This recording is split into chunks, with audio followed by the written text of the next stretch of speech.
All right, let's do it. It should be noted that there are some takes on Žižek that I strongly disagree with, so this might be one of them. Let's listen. Most of the refugees are now young, aggressive people who had enough money to pay. Usually it costs to come from Syria or wherever there to Western Europe. It costs around 5,000, I think, a certain amount to get to Turkey, then a certain amount to be smuggled into southern Italy, wherever, and so on and so on. And so the true problem, I read a very good analysis, are those who are left behind there. Those are those are active and so on, those who reach Europe. Look at those. In other words, the solution is not let's open our hearts and everybody should come to Europe. If you do this, you will get a populist revolt in Europe and so on. It's a catastrophe. Most of the... Yeah, I disagree with him on a lot of this sentiment. I strongly disagree with a lot of that sentiment. Okay, so there are two perspectives that you can take here. For one, so there is a higher degree of violence that is associated with being a refugee, which makes sense because they're fleeing from like a war-torn area. It makes sense that that would be an issue. Also, statistically speaking, in like a refugee situation, it is typically going to be younger people who are capable of making the trip away, and younger people commit more violence than older people. So as a disproportionate, so on and so forth. He was saying there, by the way, that you'll fuel right-wing populism if you bring in a bunch of refugees, which has turned out to be true. However, the problem is the way in which he's phrasing his sentiments is kind of antithetical to the political messaging that he supports.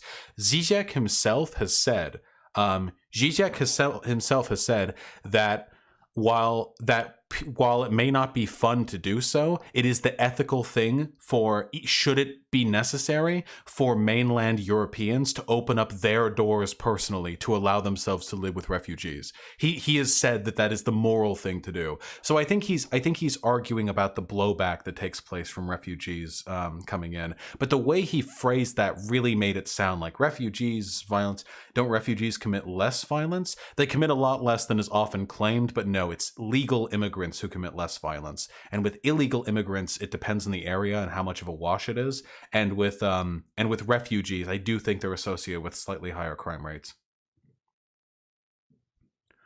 Wait, if you're claiming that high immigration and or asylum seekers cause fascism to rise, wouldn't it follow that you should be against those things? Well, no, because that's like saying that I should be against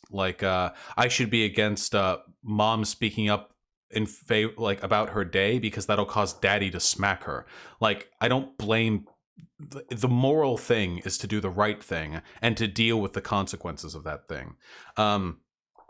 So you can't you just fight the fascism, you know? It's not the refugees' fault that like white people are well, it's not just white people. Fucking everyone is doing their own like ethno-nationalist like plaything right now. But it's not their fault. The best thing you could do, see, the real thing that would help, by the way, is because right now, the reason why the refugee crisis is such an issue in Europe is because governments have been dragging their asses dealing with it. If the governments were actually like, okay, fucking, we're putting aside money for this. Corporations, you're getting taxed heavier. We're going to socialize this shit. We're going to actually have government housing programs, help the refugees up. We're going to give them educational programs. We're going to set standards and guidelines for how they're treated. We're going to do this, this, and this. We're going to make sure that refugees are treated properly without bearing a burden down on the average citizen of our country. If they did that, then it would contribute to a rise in ethno-nationalism much less, because they wouldn't just be reigning free to expose the failings of the state, you know? I'm incredibly skeptical of just hearing an edited 1-minute clip, though. Yeah, no, of course. Yeah, Žižek isn't like anti-immigration or anything like that. The important part is integrating immigrants and refugees in a way that meaningfully integrates them into society, because it is that integration that is essential to the social cohesion that needs to follow. Social cohesion is pretty important to an extent, you know? I'm not saying everyone needs to be the same culture or whatever the fuck that means, but generally speaking, it's good if people like can communicate with one another, have shared cultural values concerning treatment of marginalized communities, shared norms about how you behave in public, you know? For example, like this is something that comes up a lot. The Chinese tend to be really fucking rude, like tourists. And the reason for that is because China has different expectations for how you behave yourself in public, just different social norms. They're not intrinsically worse or better, but when viewed from the context of our lens of expectation, they come off looking really rude sometimes. So I do think that a level of social cohesion is necessary for a society to function. That doesn't mean everyone is of the same culture, because America isn't of the same culture. Rural and non-rural, rural and urban America are very, very different culturally. West and East Coast, very, very, very culturally different. The North and the South, very culturally different. There are massive cultural divides in America. Huge, big cultural divides in this country, and we all feel American. Now, I don't care about nationalism, but that shared identity is really, really important. It means we feel a sense of camaraderie. We feel like, okay, this paycheck might not help me, but it might help someone else, and like that kind of stuff, you know? And the idea is to move past tribalism and help people acclimate themselves to a sort of global community. But it's easier to do that when the borders between different communities are, or not the borders, I'm sorry, the dissonance between different communities is light and slowly integrated. So when we have a refugee crisis from a country with a very different culture than our own, Syria, and it is a different culture, like for real, like it is. When we have a refugee crisis from a country with a very different culture, going into like Germany or whatever, there is going to be antagonism between those two groups. 100%. Like I'd be an idiot to say otherwise. There's going to be conflict. There's going to be probably a higher rate of crime, of course, because conflict tends to lead to that, especially in poverty too, and refugees tend to be very poor. There's going to be a lot of dissonance and a lot of distrust, and that distrust, if not managed properly, can fuel into racial antagonization, which is really fucking bad. And I think that's kind of what we're seeing, which is really unfortunate. If instead what you saw, imagine if Germany, let's just take Germany as an example here, because Germany's kind of been leading the EU in this like refugee with Merkel and stuff. Imagine if Germany, instead of handling the refugee crisis the way it did, what if it opened its arms the way it kind of did and said, okay, we have government housing programs that are being built. We're opening up an entire new department of the government for this. We're going to be have no bid, like bid in government contracts on businesses who are going to help these people acclimate. And those businesses are going to be higher taxes that we can levy to pay for the government assistance these people are going to need. We're going to have new brackets open in tax. We're going to open new departments. We're going to really get our hands dirty with this. This is a national project for the refugees to be made home, to be made comfortable here. And we're not doing it at the cost of the taxpayer. We all benefit from this. New workers, new jobs, new culture being brought in, new housing projects, new people, after all, is more resources for an economy. Labor is a resource. So you bring in more people, you frame it in a good way. There are going to be antagonizations, absolutely, between the refugees and non-refugees, between refugees and police. So have sensitivity training for the police, bring in police officers who can work as translators if they speak, what does Syrians speak? Arabic? If they don't, then forgive me. Bring these people in, have them work with these communities. Don't let them turn into fucking ghettos. Make sure there are government programs to assist these groups, and overall make an effort to seamlessly, as much as you can, integrate these communities. This can be done. Put pressure on neighboring countries to do the same thing too. Have everyone take a bit of the burden, have everyone help in, but have them help responsibly. Because if you do it irresponsibly and you foist like 500,000 brown people who don't speak like French into France, who just like occupy ghettos, like that's going to be really fucking unnerving for a lot of Native people, and partly for good reason. If I live in like a lower income community that, while again lower income, does feel like home to me, and then over the course of a full few years it is packed full of people who don't speak my language, who don't understand my cultural norms, who I can't relate to that well because we can't speak that well, or I don't really understand their life experiences, they don't share my same cultural language, that's really fucking that's like really unnerving, you know? And we need to be honest about this, because that is a huge burden on those communities. If we're not honest about it, that only fuels the sentiment of people who feel like they're being left behind by us, like globalist liberal elites or whatever. Oh, you don't have to deal with it. Oh, why don't you go live in those communities? I don't right now, but I recognize that that is undeniably a burden, but it doesn't have to be, because Syrians are people. And refugees are people. And people can work. People can learn and grow and immigrate and emigrate and assimilate and become larger and stronger. They can form bonds in communities with communities that they were not previously a part of. And that's really cool. And that's what needs to happen.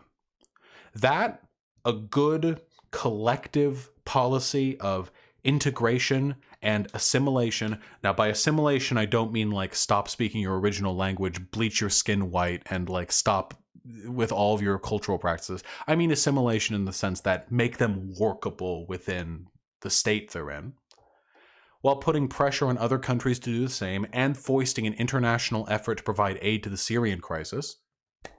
There you go. I think that would have been a good way to handle this. But because we didn't do that, not only is Syria still brewing in turmoil, you know, not only that, but also far-right nationalism is resurging in Europe because the largely unhandled refugee crisis has led a lot of already racist white people feeling like they're being, you know, their pure Aryan blood is being diluted with the disgusting dirt kind, you know, filthy sand people, and that's their fault, mind you. The fascists and the ethno-nationalists, that's on them. I'm not blaming the refugees for that, but they were there, and effort should be made to assume integration in a way that doesn't lead to an increase in the prominence of fascism. And I think that is a charitable interpretation of what Žižek was saying. But I am not cultural syncretism, Vosh, not assimilation. Cultural assimilation is cultural genocide. Yeah, assimilation has a lot of really bad connotations. Okay, cultural syncretism. You know what I'm talking about here. You know what I'm talking about. I'm not talking about fucking the Indian schools, you know, to kill the savage, save the man. I'm not talking about that shit. You know I'm not talking about that shit. Anyway, I think that is what Žižek was saying, but I'm not getting him off the hook because the way he phrased it just made it sound like we shouldn't accept refugees because they're violent and not compatible with our culture. I agree, multiculturalism doesn't not work. Assimilation into a single but open progressive culture is highly desirable. Libraven, what the fuck? I thought you were liberal. We have multiculturalism right here in America. I just talked about this. The culture between where I live in Seattle and where people live in Alabama, these are completely disparate cultures. I have more in common with like a middle-class Chinese person, I would be willing to bet, than I would with like a deep rural Alabaman. 100%. Multiculturalism works in every country on Earth because every country on Earth is already multicultural. When people say multiculturalism doesn't work, what they actually mean is multiracialism doesn't work. And that's also not true because America has been racially diverse for a very long time. It's one of the most racially diverse countries on the planet. There are countries in Africa that have more ethnic diversity than any other places on the planet. And in many of those places, things are actually working fairly well. Now, obviously, there are issues with many of these African countries, but in the specific purview of ethnic integration, multiculturalism isn't this like intrinsically bad thing. It's a thing that is happening and has happened, and we just need to make sure that it happens in the best. Wasn't Rome also really diverse? Rome was like crazy diverse, yeah. 100%. Yeah. Rome's ethnic, cultural, and racial diversity was insane. I mean, think of how big it was. And they were all Roman. As long as you were a Roman citizen, baby. Anyway, the only point that I'm getting at here, is just diversity. Everyone argues diversity is good, diversity is bad. Diversity is intrinsically good because we already have it. Diversity of thought allows ideas to grow. Diversity of population allows for a richness of culture. And this has been the case this was the case even when America was like all white people, except for the slaves. Because there was still diversity of culture back then between the German immigrants and the Polish immigrants and the British and the French. Even that was good. But sometimes diversity brings with it some problems, but the diversity is inevitable. It's intrinsic. All that's to be done is to deal with the problems. Like adults. That's how adults solve problems. You recognize the good, you identify the bad, and you work to deal with the bad. You don't throw the baby out with the bathwater. They freak out about this shit. They freak out. It's like, you know what it reminds me of? Like, there are so many benefits to how society has been run over the past 50, 60 years. Bathwater? What? Shut up. I got my mind on my back, okay? There are so many benefits to how things have been run, and there are problems too, unquestionably. I mean, no denying that. But I feel like these like traditionalists are the kind of people who will like finally buy prescription glasses, and then once they have them, they're finally able to see that the room they live in, their bedroom, has a really ugly paint color for its walls. And rather than repaint the walls, they smash the glasses. That's how I feel with these people, you know?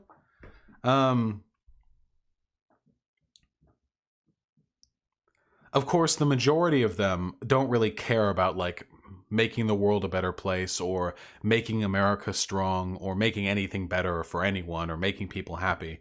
What a lot of people are is they're just racist. They're just really scared of brown people. Do glasses make you see colors better? Shut up! Fine. The wallpaper decal. Shut the fuck up. Anyway, there's it's stupid because like in large part my job is to provide political insight, you know? But there's only so many ways that I can say this over and over again. A lot of conservatives, reactionaries, what have you, are just scared of brown people. They're just scared and angry. They're just scared, angry, and stupid. And really, that actually often is all of it. Like, sometimes that actually is it, you know? And I don't have anything interesting to say about that. I wish I could have an interesting conversation with like a traditionalist or a fascist or something who wasn't fucking insane. Who wasn't like an actual lunatic. Because they always come up, people like, oh, Debate Striker, DSA Enoch. These people are, they believe in the Jewish question, so they're insane. They believe in a conspiracy theory. There's no point in talking with them. But fascism is based on that. It's conspiratorial thinking. It's deliberate irrationality. Yeah, it's inherent insanity. I can't do it. Because all the legitimate complaints fascists make, I can talk about that. What elements of modernity are good? What elements of modernity are bad?